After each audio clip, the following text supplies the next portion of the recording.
So welcome to the second episode of In Her Skin with Corey Palick and Catherine Willikis. Last time we did a very general introduction and covered a couple topics that we thought were kind of interesting and pertinent to women. This time we're delving into a more specific topic, although having both experienced this topic, it is much larger, I think, than maybe most people realize that have not experienced this. Mm-hmm. But that being said, let me get to it. It's about infertility, where, we spend the majority of our teenage years and 20s trying to not get pregnant, mm-hmm. and then suddenly to be faced with a reality that you either have difficulty getting pregnant or are not able to get pregnant, mm-hmm. For a huge host of reasons, is very jarring. A lot of issues that women are dealing with in which they feel that they're alone. I think this is grossly this is like a topic that I know I felt extremely alone, and it wasn't until I was really comfortable speaking about it that I started to find out how many other women do experience this. So we thought that each of us kind of bringing our stories forward, that actually is kind of how we ended up bonding and really becoming friends. Yeah. But in that, again, having such completely different stories and different backgrounds in that. Within the series of these talks, we can answer a lot of questions that people have, and if nothing else, again, make people realize that they are not alone. Mm-hmm. So, absolutely. I don't know if you want to... I can start. Sure. So, as a reminder, I'm married to a young man named Mark. I guess he's not that young, but anyway, we're in our 30s now, and we got married back in 2012, and shortly after getting married, we started to think about conceiving.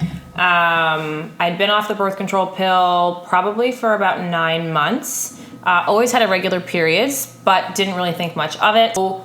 Start trying to conceive, go to my gynecologist. She's like, okay, well, you could do nothing for a year and just kind of let Mother Nature do its course, or you can be a little proactive and you could keep track of ovulating and when you're, having your cycles. When you get married, or wherever you are in life, right. Like, I feel like once we trigger into our head, like, oh, okay, now I'm ready to have a baby. Then instantaneous. You think it's going to just happen. And you think like, oh, well, let me plan. I don't want to have a baby this month. Literally. So I'm gonna try around this time, because this is when I would like to have a baby. Count backwards. Right. And it is 10 months, ladies. It is 10 months. 41 weeks is 10 months. Actually, almost 11, but we won't scare anybody. So started tracking my cycles. I used a thermometer. It's called a basal temperature thermometer. But there was something in my gut that said, this ain't gonna work. And we have an instinct. We're female. We have I call it a magical power. I just had this vibe. I wouldn't have necessarily vocalized it, but the woman who I'd seen since I was prepubescent, and she wasn't.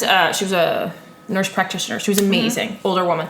She's like, you could go ahead and do the due diligence to fill out the paperwork to start a process of RMA. Mm-hmm. RMA is? Reproductive Associates of New Jersey. It is the leading fertility clinic nationwide. They probably have now, I would say, close to 40 satellite offices throughout the country. Their primary office is in Basking Ridge, New Jersey, and that was actually the main clinic that I inevitably based my journey out of. So here we go. So we go, and they're like, well, you haven't been doing this long enough. And I'm like, I'm here. I have good insurance. What do you want? So we get assigned to a clinician at the fertility clinic, along with a nurse who is your liaison to the doctor and to your treatments and to your instructions. It's kind of like the reproductive endocrinologist, who is the doctor, that's what they're called, is like your professor at college, and the nurse is like your tutor. She's kind of like your wingman through this process. Yeah, you talk to her very often. She's your to your point of contact. Mm-hmm. So on paper, my husband was 29, I was 28, I was completely healthy. All of my levels, everything was normal. So they're like, well, you're not ovulating regularly. Why don't we just do something called an IUI?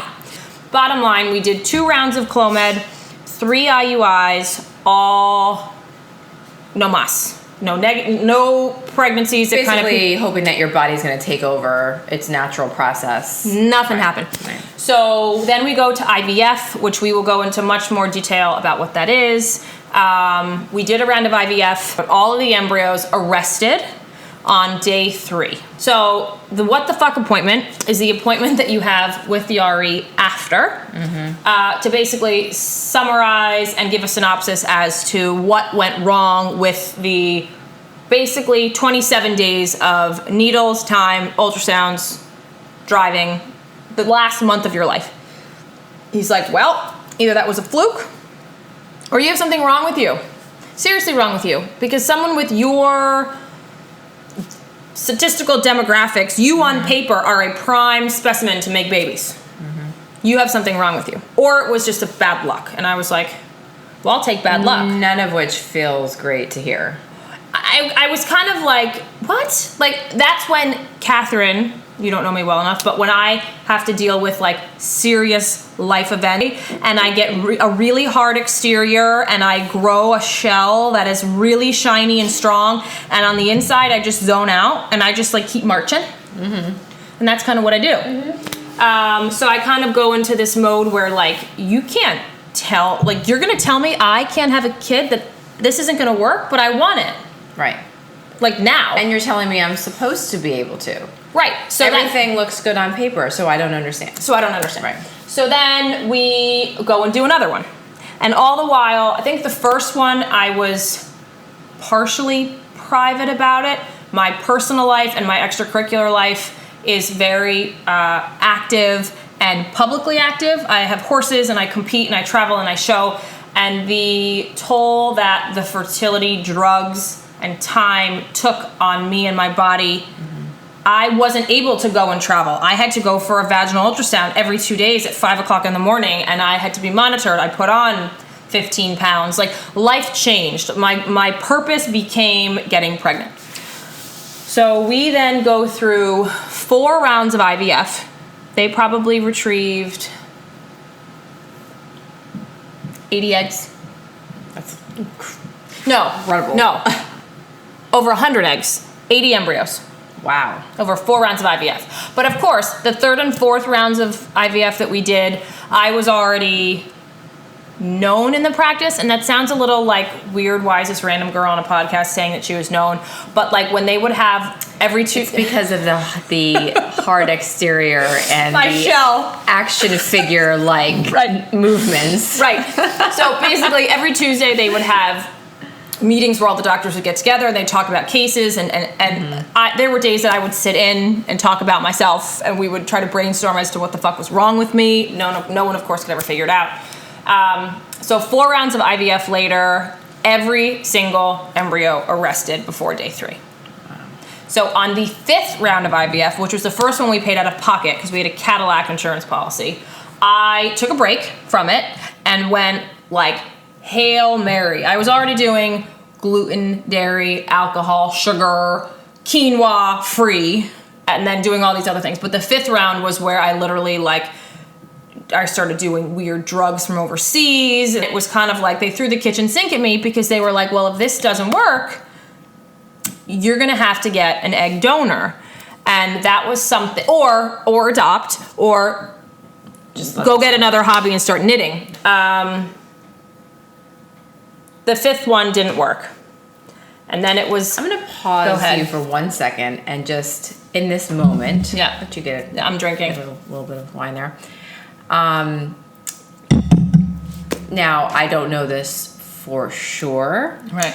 But I know from my experience, and I'm pretty sure you probably felt the same way, that regardless of what hard exterior and action figure like movements and good idea. Yeah. Speeches and things that you're having, and very intellectual and showing up at meetings and discussing and all these things, I found in these moments though that there's an overwhelming feeling of inadequacy and I to the point that you can't, like, it's difficult to breathe. That yes, because never in your life do you realize, and I think part of it is because we're trying so hard for so long to not get pregnant, and we don't identify ourselves with any that. other way, right? But never do you realize until you're trying to have a child how much you identify with that just innate nature, bound ability that women have to reproduce, and how much you connect with that, and how much you feel that if it's what you want. I mean, again, not everybody has this experience. But when you once you decide you want it, once it's in your brain, you want it like something you've never wanted before. It is. You eat, breathe, and sleep it, and it makes you physically ill because you are so tunnel driven to achieve that goal.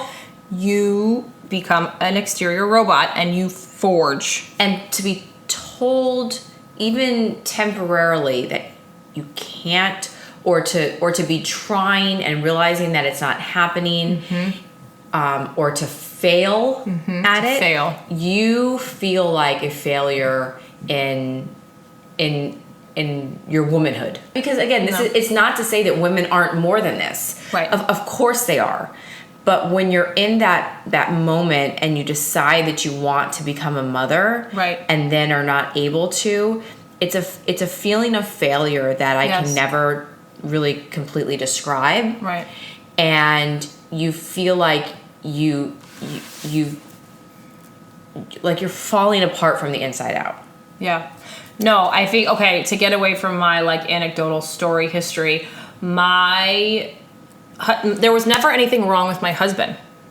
And so which is even worse. Well, okay, so again, that feels like right. I mean, just the guilt. Scientifically, he was a perfect specimen. There was nothing wrong with him. And so, while this is something that women, were not being, gender biased, but we have a uterus. We, for hundreds of thousands of years, have conceived, carried children, and given birth. It is something that is innate. It is our job, and I'm not being politically correct. It is our job. It is something that our bodies are physically supposed to do. So, but especially when that switch goes off in your brain, that you decide that it is this is now what I want. It's right. And so he was perfect. So aside from the fact that it is our job, it was my cross to bear and my cross to drag around for almost 3.5 years. Because I was the one getting up for the appointments. I was the one getting the doors closed in my face. I was the one who literally became a shell of a human being. I was the one doing the shots. Because you're doing all these things that are so tiresome on your body and your soul. So taxing. But also, you have, like, for me, like, I just felt this overwhelming feeling of inadequacy. Complete. And it is a complete mindfuck to your marriage. And it takes away your identity as a woman, because you literally become a number in a fertility clinic, but still you spread your legs more frequently, more times a week for the doctors than you do your spouse. You no longer have sex. You are because everything's timed, and you're a bruised pincushion, and you can't you cannot have sex with your spouse while you're going through all of this unless the doctors tell you to. But of course, it was very regimented. But even if they tell you to, then it's so you're only doing it because this is when you're supposed to do it. No, so I mean, for me, it was 2 years. And then there were complications. My life, as I knew it, stopped. My passion for my horses, the traveling, the bringing them along and doing all that stuff, because I physically couldn't. I was hospitalized because I had 2 of the times I had OHSS, ovarian hyperstimulation syndrome. At that point, you don't tell me I can't have a kid, because I could not walk into a public place and see a child. I could not walk into a public place and see a pregnant woman. And P.S., that's all you see. All you see. Every commercial, you cannot go to public functions. Every other person who is pregnant, who has a pregnancy announcement on Facebook, every single movie has a pregnancy in it.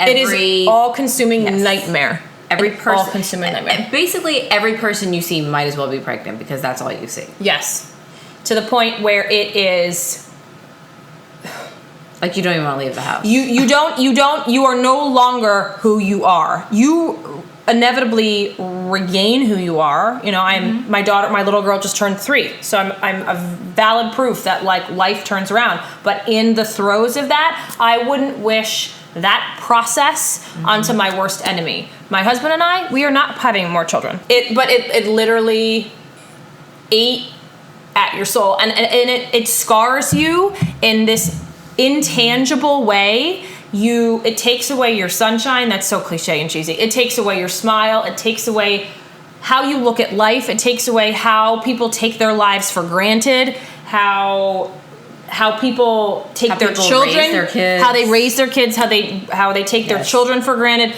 It literally changes everything. The joke is when you have a baby, people have more babies because they forget what the labor and the delivery was like. Yeah. Similar. Right.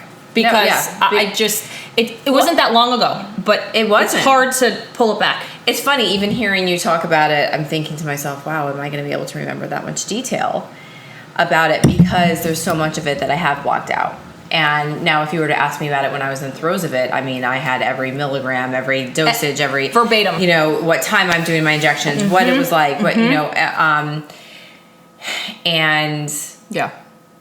It's just as traumatic, if not much more, because many times you're not getting a happy ending after an experience. Correct. As childbirth, you know, and Correct. and again, it's a constant defeat. Yeah. And I have to give a shout out to all of the marriages that survived this. Yes. Because it is so taxing because you're each going through such completely different lows because you're both totally low. But, you know. Well, you're going through the physical and the emotional and the mental, but they're the schmucks that have to stand there and watch you go through it, and they don't know what to say and are helpless. And they don't even know how to touch you and make you feel okay. And if even worse, if like your husband, yes, if they're perfect. Right. And all you can think in your mind is, well, if they were with somebody else, they would have a baby. Yes, all the time. All the time. Right? All the time. And as my journey... Do they regret this? Do they regret being married? I still say that on occasion when we're heated. Yeah. All the time. Because Well, for me, I was, you know, I'm older than my husband. Yes. So that was constantly something. And my issues were not related to my age, even though they kept, you know, like, I think that they stayed on top of me a little bit more because of my age, but really it didn't actually have anything to do with my age. But that was, you know, on top of this burden of inadequacy as a woman that I couldn't do what I was supposed to do and my body's made to do, was, you know, oh my God, this poor man married me and I'm inept. And the one thing I'm supposed to do. And again, I realize that this sounds extremely sexist and it's no. so not who I am and what I really believe, but that's what you feel in that moment. In the moment. That's what in you the feel. moment. Because truly, we are the ones with the uterus and we are the ones that carry the child. And the maternal instinct is all there. So there. And like rushed to the surface, and then to not be able to do something with that, it's then replaced with this shame, extreme shame and guilt, and then you kind of wrap your husband into that as far as thinking that this is what they must be feeling about you also. When really they're so lost, so confused, and just so puppy dog sad useless that they're just like trying to, and because they can't fix it. Well, they can't fix it. Oh, and by the way, at least in my case, everybody has their own story. The amount of hormones that you inject into your body, you turn into a version of yourself that you have no control over. You are a robot stabbing machine. And that poor man, you almost feel bad for them looking back, having this conversation, just bantering. No, because truly, like, they're not pumped full of hormones. No. They're not going through all the things. No. I'm sure that they, you know, feel some sort of guilt for that because we're the ones having to do all of it. Because they're watching. So they're not only not the cause. No, right. But they're not the ones dealing with it. Right. And they're feeling completely helpless and watching their wife going through this battle. Completely. You know, to the point that many times, you know, my husband Tim was like, you know what, let's just, if we don't have kids, we don't have kids. You know? And on one hand, I really appreciated that because I felt momentarily like there was a burden lifted off of me. A little release. Yeah. But at the same time, there was this constant immediate rush back of, well, does he really mean that? Is he just saying that because, you know, because he's just so disgusted with this and process you would not and have it's been, my fault that we're in this process? And, you know, and again, is he this constant fear of, does he regret being with me now that we're in this situation? Right. He could go and walk meet anybody else. There's the door. And have a perfectly healthy baby in 9 months. And instead he's stuck with me, doing these shots, going to these appointments, watching me cry. You know, emotional roller coaster is a nice way to put it. Yeah. And you know, to get through all of that as a couple and come out, you know, again, not to sound cliche, but come out on the other side of that is something I think that everybody that does do that should be extremely you proud get a of. gold star because it you know, it brings you closer or pushes you apart. 5 rounds of IVF, a couple years.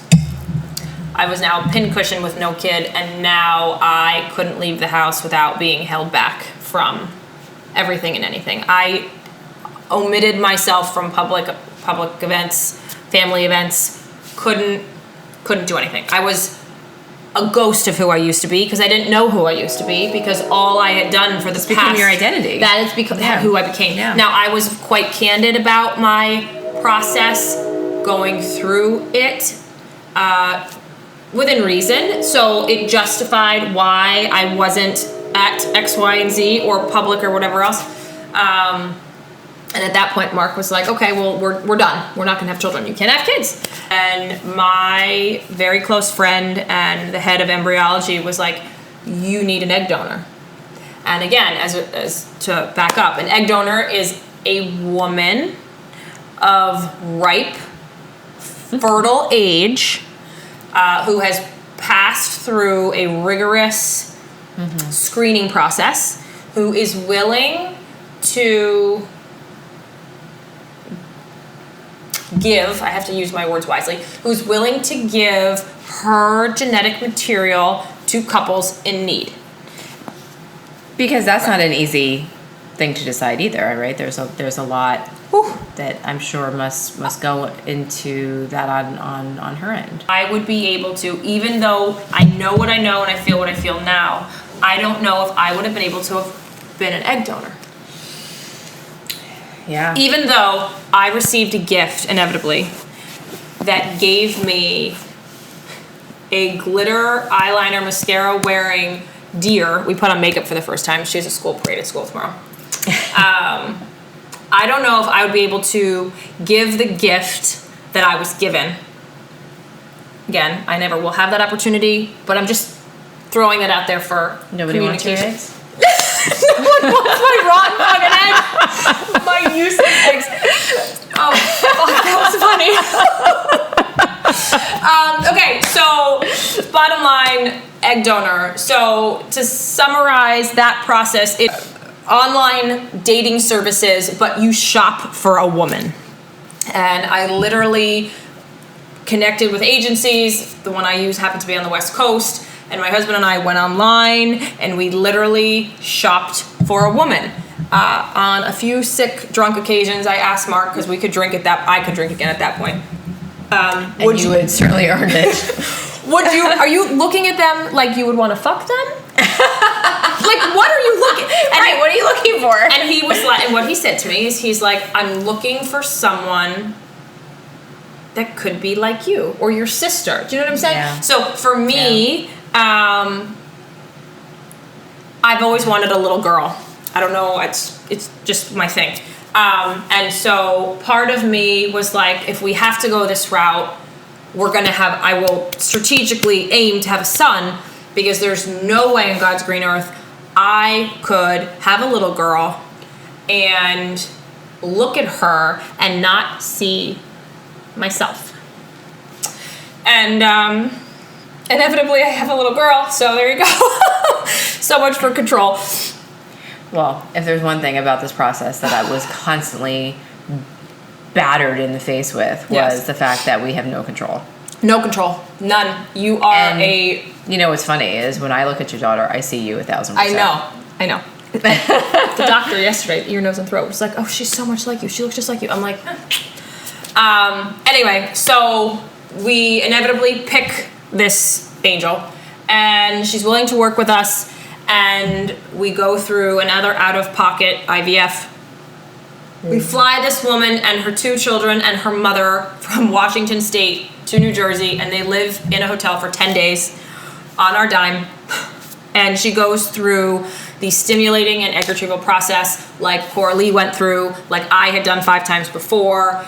She did not respond to the drugs for the first 4 days, and they thought the whole thing was going to be a bust. And at the last minute, her uterus and ovaries wrangled, and they inevitably ended up getting 12 oocytes. So we ended up having 6 little girls and 4 boys, all genetically normal embryos. So we go to do what the next step is, which what normal people do is if you have an embryo, you have an egg retrieval, they freeze them, they genetically test them, you then let everything in your body calm down, you go back for a FET, F-E-T, frozen embryo transfers. Fast forward on me, keeping going. I have a living child. My daughter is 3. I have been pregnant 4 times. With her. All of with the egg donor's material. So on top of the fact, here we go again. On top of the fact that I couldn't get pregnant, I couldn't stay pregnant. Right. So we put one in, I got pregnant, it was chemical. Put another one in, maybe there were less than that. Chemical usually is so like chemical less than 6 pregnancy. weeks. So yeah, so we had a scan. There was a blob on the screen, no heartbeat. Took some drugs, that kind of just petered away. Again, frozen empty. Your body has to resume normal. Mm-hmm. Again, that's a process. It's like a battering ram. Go again. Put the next one in. That one didn't take. Put the next one in. That one took. Got to the heartbeat scan. Had a scan, then lost it. All the while, I am a raving lunatic to try to figure out why my body hates me. My body couldn't get pregnant. My body couldn't stay pregnant. I had multiple losses with perfectly good specimens. My husband could have had sons. I could have had a son. The last go around with 1 male embryo left was, you can't put this in me. You really need to leave me and be done. Mm-hmm. Like, stop wasting all of this. Stop putting your genetic material in me. I'm useless. I'm helpless. I'm inept. It's not meant to be. Stop forcing it.